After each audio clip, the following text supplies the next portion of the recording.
Hello, I'm Sean Lim, and welcome to After 10.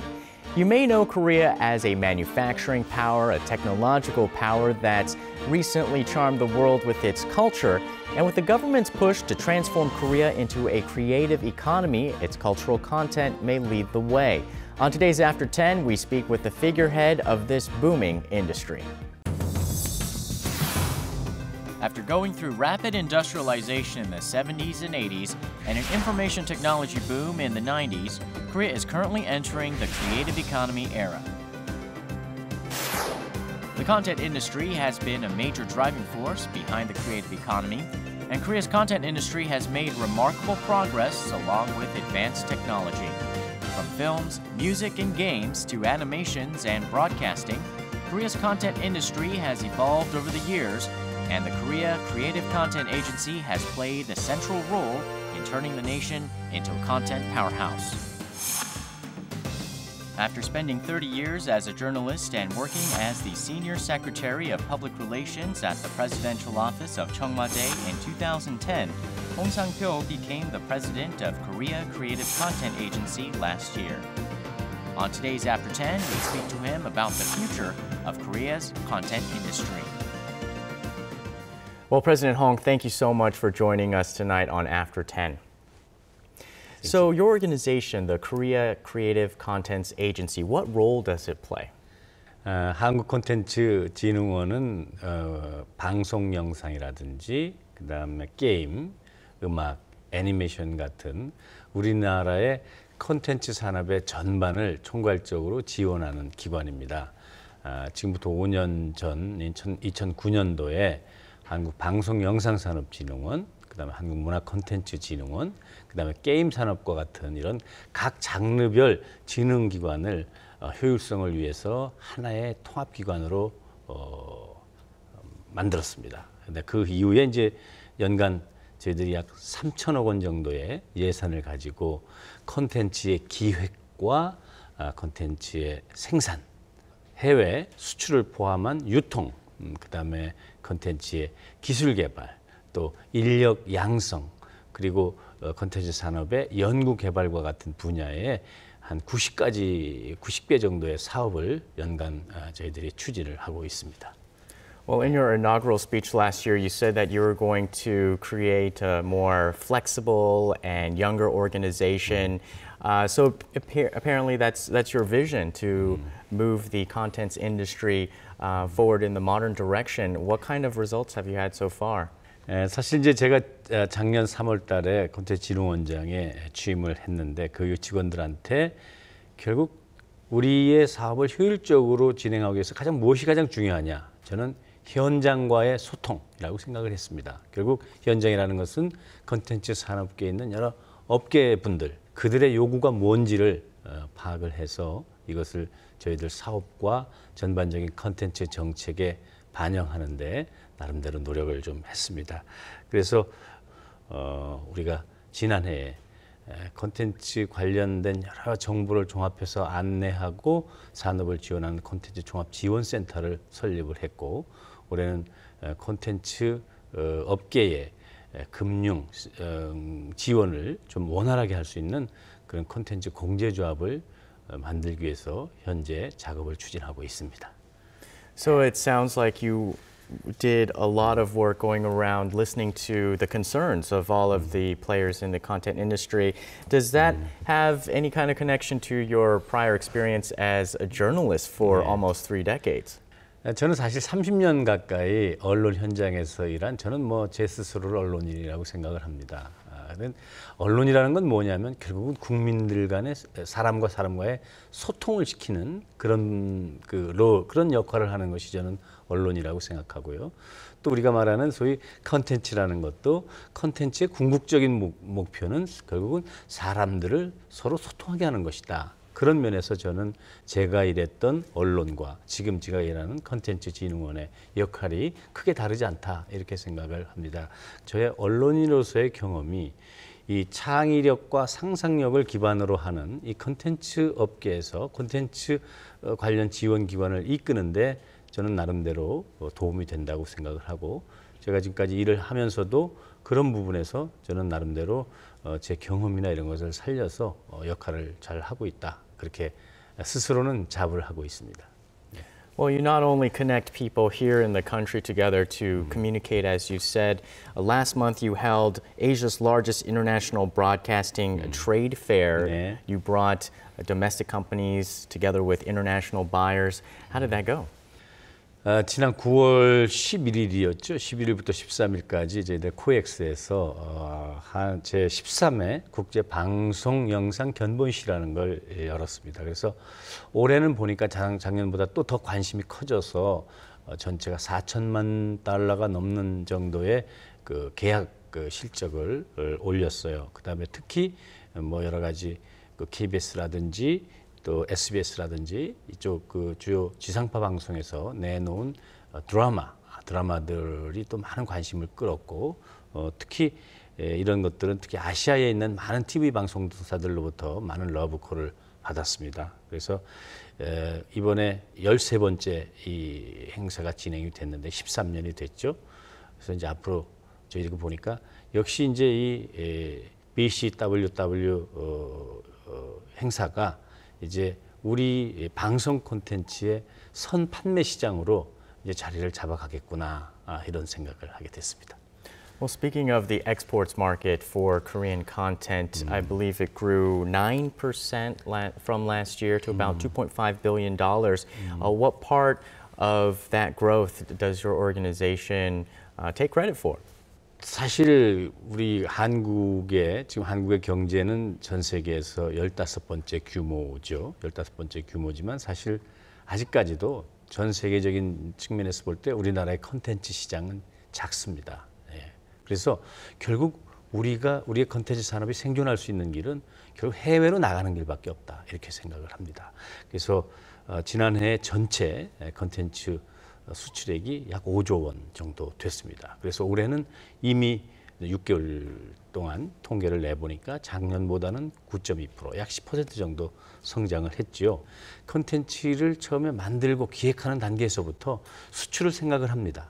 그래서 수출을 전제로 해서 또 해외 시장 진출을 전제로 해서 모든 것을 기획하고 지원하고 하는 그런 시스템을 만들어가고 있습니다. 그래서 우리는 우리 이 해외 시장을 우리 업체들 해외 시장으로 연결해주는 현지화라든지 또는 수출을 위한 사회 상담회 같은 걸 개최한다든지 또 마케팅 지원 전략이라든지 이런 것들을 우리가 서비스하는데 최선의 노력을 다하고 있습니다. Well, your efforts certainly fall in line with President Park's efforts to transform Korea into a creative economy. 네. So, how do you feel about the changes about to take place? Should we be very excited? 아시다시피 뭐 우리가 70년대, 80년대는 그 일종의 제조업 중심의 산업 경제, 그것이 우리나라의 경제의 성장을 이끌었다고 생각을 합니다. 90년대에서는 IT 산업을 중심으로 한 지식 경제. 그러나 이제 2000년대에 들어와서는 이제 창조 경제가 우리의 경제 중심을 이끄는 시대가 됐습니다. 결국은 우리 산업의 패러다임이 지금 바뀐 것이죠. 인간의 창의력과 상상력이 기술과 결합해서 새로운 부가가치를 만들고 또 그것이 시장을 만들고 일자리를 만드는 이런 어떤 선순환적인 구조를 갖는 창조 경제가 이제는 우리 경제의 중심에 서게 됐다. 그래서 박근혜 대통령께서도 이 창조 경제를 우리 대한민국의 성장 동력으로 만들기 위해서 이 부분을 지금 가장 중요한 핵심 그 정책으로 제시를 하신 것이고 그런 과정에서 우리 같은 이제 컨텐츠 산업은 역시 창조 경제 중심에 서서 한국 경제를 견인하는데 나름대로 역할을 해야 된다 이렇게 생각을 합니다. Well, talking more about the numbers, the government wants to expand the contents industry to about $120 billion by 2017, and I believe it's about $80 billion now. How do we get there? Where's all this extra growth going to come from? 우리 정부는 지금 콘텐츠 산업에 대해서 아주 적극적인 지원을 하고 있습니다. 그래서 이쪽에 지금까지 보면은 우리는 우리 콘텐츠 산업이 세계 시장에서 차지하는 그 어떤 비중은 세계 7위 이 정도의 지금 랭크가 되어 있습니다. 다만 우리 예산 전체 국가 예산에서 콘텐츠 산업에 투입하는 지원 비용이 그렇게 크지는 않습니다. 예산 대비 0.18% 정도라면 큰 규모는 아닙니다만은 정부는 앞으로 콘텐츠 분야의 펀드 조성에 약 9천억 원 정도를 투입할 계획을 갖고 있고요.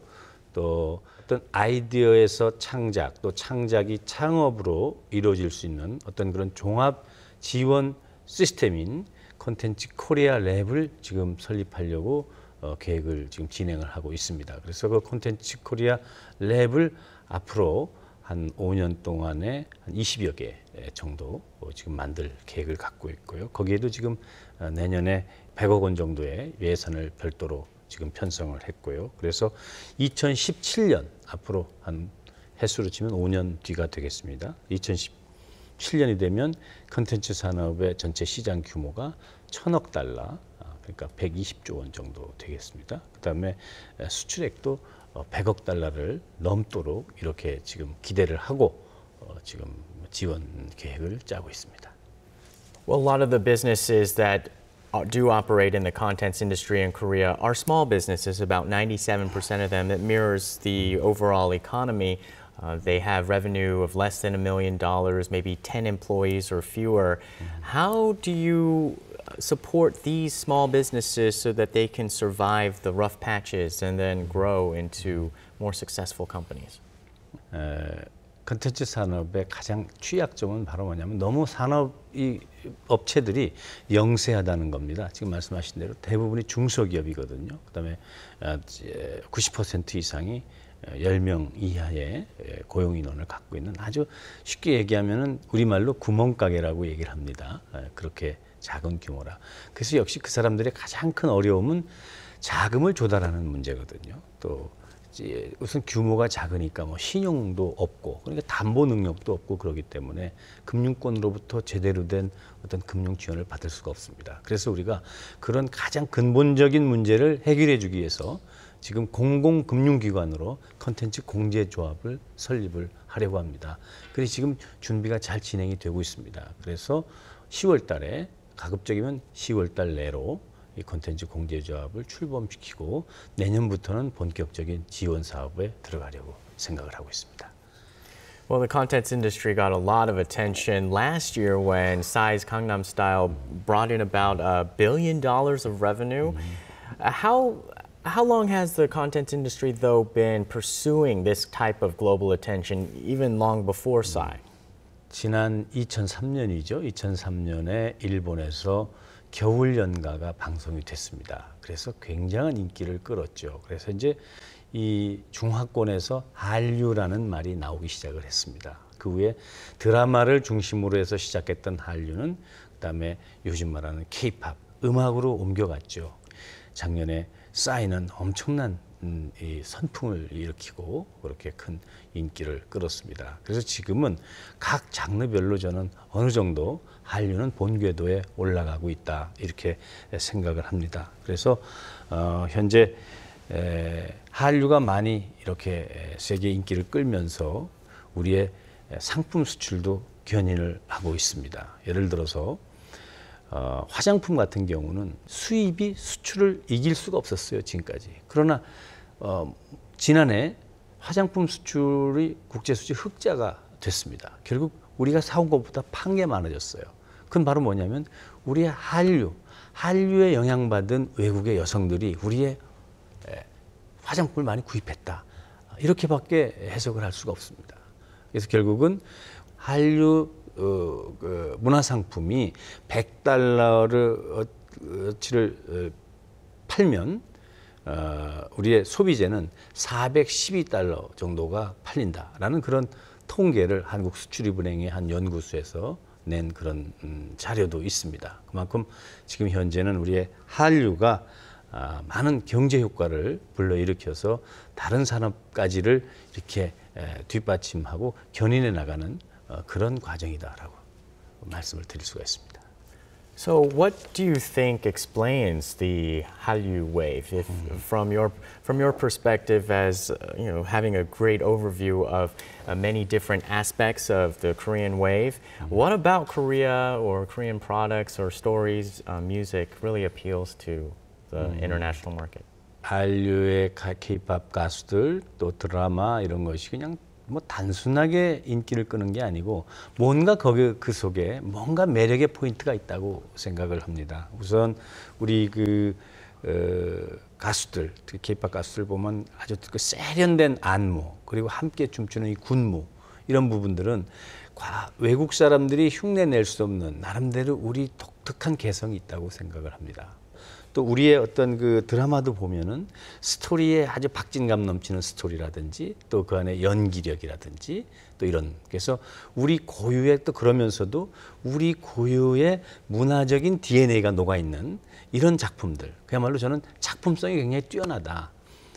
그러기 때문에 동양권은 물론이고 이제 지금은 이것이 이제 유럽이라든지 중남이라든지 중동이라든지 이런 쪽으로까지 인기를 많이 끌고 있지 않습니까? 그래서 저는 그것은 전체적으로 얘기를 하면은 그것이 바로 우리 대한민국의 문화적인 저력이다. 저는 그것이 기본이 되기 때문에 한류, 특히 드라마라든지 이런 K-팝이라든지 이런 것이 오늘날의 인기를 구가하고 있다. 저는 그렇게 생각을 합니다. 또 거기다가 유튜브라는 훌륭한 미디어가 있습니다. 그래서 어떤 그런 기술과 말하자면 우리의 그 예술이 어떻게 보면 그걸 예술이라고 본다면 잘 결합해서 지금 세계로 뻗어나가고 있다. 저는 그렇게 생각을 합니다.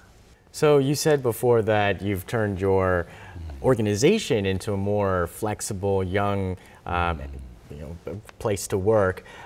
What do you say for the young people who are trying to move into the content industry here in Korea? They may be facing some challenges and some discouragement, saying that creative endeavors might be a little too risky. What advice have you given to people like that?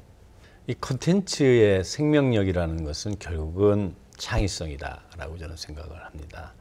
남하고 똑같은 작품, 똑같은 생각을 가지고는 성공하기 어렵다고 생각을 하죠. 그래서 저는 모든 것이 이 콘텐츠 산업에서는 뭔가 발상의 전환이 필요하다는 생각을 합니다. 지금은 이제 돌아가셨지만 작고했지만은 스티브 잡스를 저희들이 높게 평가하는 이유는 사실 많은 사람들이 전부 이 클릭하는 것만 생각할 때 스티브 잡스는 바로 터치하는 것을 생각을 했습니다. 그건 우리들하고 발상이 달랐던 것이거든요. 그래서 거기서 엄청난 세계를 변화시키는 엄청난 그 어떤 변화, 혁신을 가져오게 됐습니다. 그래서 저는 그 스티브 잡스가 얘기했듯이 think different. 젊은 사람들도 역시 어떤 창의성과 상상력에 기반해서 think different 해야 된다. 이렇게 해야 성공의 길이 열린다. 그렇게 생각을 하고 그것이 정말로 바로 그런 어떤 창의성, 혁신 이런 부분이 바로 우리 콘텐츠 업계로 콘텐츠 산업 쪽으로 진출하려는 젊은 사람들한테 꼭 필요한 것이다라고 생각을 합니다. Well, next week you're going to be teaming up with the Ministry of Culture, Sports and Tourism to hold MUCON 2013 for 10 days, I believe. What's going to happen there? 네, 뮤콘 2013이 이번 달에 10월 달에 열리게 돼 있습니다. 작년에 처음 만들었습니다. 아시다시피 우리 K-팝이 상당한 인기를 끌고 있고 그래서 우리나라에서도 정말 이런 음악 시장, 괜찮은 음악 시장을 하나 좀 만들어 보자라고 시작한 게 뮤콘입니다. 우선은 각계 저명한 음악 관계자들을 불러서 하는 컨퍼런스, 그다음에 또 각 장르의 국내는 물론이고 외국의 음악인들, 뮤지션들을 불러서 하는 그 쇼케이스, 그다음에 또 음악 산업 관계자들한테 이 비즈 매칭, 비즈니스의 장을 제공하는 이런 세 가지 형태의 행사를 하게 되겠습니다. 특히 이번에는 우리가 슬로건을 선택과 교류라고 내걸었습니다. 그건 뭐냐면은 우리가 원하는 것을 주는 것이 아니고 외국에 있는 많은 음악 전문가들이 와서 자기들 눈으로 보고 우리의 음악 중에 자기들이 필요한 걸 선택해서 가져가라는 겁니다. 그래서 이미 여러 저명한 음악인들 또 프로듀싱하는 분들 또 이런 분들이 신청을 하셨습니다. 그래서 이분들이 봐서 공연하는 것을 보고 자기들 와서 직접 보고 저 정도면은 우리가 뭐 미국이면 미국 아니면 영국이면 영국 싱가포르면 싱가포르에 데려가서 무대에서 공연을 시켜도 통하겠다라는 것을 직접 뽑아가라라는 이런 프로그램을 만들었는데 이것이 이번 행사의 특징이고 저는 여기서 상당히 성공 요인을 발견할 수 있으리라고 그렇게 생각을 합니다. Well, that certainly seems like a smart move and something that would take the industry to your goal of making Korea one of the top 5 content powerhouses of the world. Let's say that happens in your tenure. How would you feel? 글쎄 저는 대한민국을 제 임기 내에 콘텐츠 5대 강국으로 만드는 것이 목표라고는 하지만 그 목표가 꼭 실현된다라고 말씀드리기는 어렵습니다. 다만 그 목표를 위해서 저는 열심히 노력을 할 생각입니다. 그리고 저는 대한민국의 문화적인 저력, 대한민국 국민들이 갖고 있는 문화적인 DNA, 저력 있는 그 DNA, 이것이 결국은 우리나라가 대한민국이 언젠가는 문화적 선진국의 반열에 올라가고 우리의 문화, 우리의 콘텐츠를 세계 사람들이 사랑하는 날이 올 것이다라고 저는 확신을 합니다. 그래서 지금 우리가 싸이가 세계에서 인기를 끌고 우리 K-팝이 세계적인 그 바람을 일으키고 하는 것이 우연히 온 것이 아니다. 그 내부적으로는 우리의 훌륭한 문화적인 DNA가 녹아 있다 이렇게 생각을 하고 그런 자부심을 가지고 우리가 열심히 노력을 한다면은 저는 우리나라가 콘텐츠 5대 강국으로 분명히 우뚝 서리라고 생각을 합니다. Well, I think with you as president of KOCA, the chances are very high that that may happen. Thank you so much for joining us tonight. Thank you. And that does it for us tonight on After 10. Join us again next time. We'll see you soon.